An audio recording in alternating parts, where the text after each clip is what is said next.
ఇక ఎంత పచ్చి అబద్ధాలంటే మేము టీచర్ల ట్రాన్స్ఫర్ చేసినామని ఇలా చెప్తున్నాడు గాంధీ భవన్లో. 18 ఏళ్ల కింద అయిందట టీచర్ ట్రాన్స్ఫర్లు. 18 ఏళ్లలో టీచర్ ట్రాన్స్ఫరే కాలేదట. ఇక రేవంత్ రెడ్డి వచ్చి 18 ఏళ్ల తర్వాత ఇప్పుడే ట్రాన్స్ఫర్లు చేసినా అని మాట్లాడుతుండు. అబద్ధాలు ఆడడానికి సిగ్గుండాలి. 2018లో కేసీఆర్ గారు ప్రభుత్వం ఈ రాష్ట్రంలో ఉపాధ్యాయుల బదిలీలు చేసింది నిజం కాదా రేవంత్ రెడ్డి అని నేను అడుగుతా ఉన్నా. 2018లో general transfers for teachers KCR గారు ప్రభుత్వం చేసింది. నీకెవడో ఆ స్క్రిప్ట్ రైటర్ చక్కగా లేడు. ఆ ముఖ్యమంత్రి పదవి ఇజ్జత్ నువ్వే తీసుకుంటున్నావు. ఇట్లా అబద్ధాలు ఆడితే టీచర్లు ఏమనుకుంటారు? టీవీలో చూసిన టీచర్లు ఏమనుకోవాలి? 18 ఏళ్ల కింద ట్రాన్స్ఫర్ అయింది, ఇప్పుడు నేనే చేసిన అంటే టీవీలలో చూసిన టీచర్లు నేను ఏమనుకుంటారు?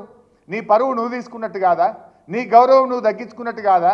నీ దక్కించుకుంటే దక్కించుకున్నావు ఆయన కుర్చీ గౌరవం పోతుందని మాకు బాధ కలుగుతూ ఉంది. ఇక ఉచిత కరెంటు గురించి స్కూళ్ళకి ఇప్పుడే ఉచిత కరెంట్ వచ్చిందట. ఇక అంతకుముందు కరెంటే లేదట స్కూళ్ళల్లో.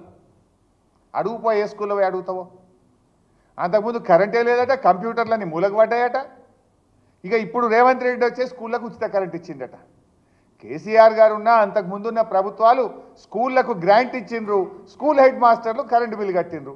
నువ్వు గ్రాంట్ బంద్ చేసినావు, డైరెక్ట్ కరెంట్ వాళ్ళకి కడుతున్నావు. గంతే తేడా.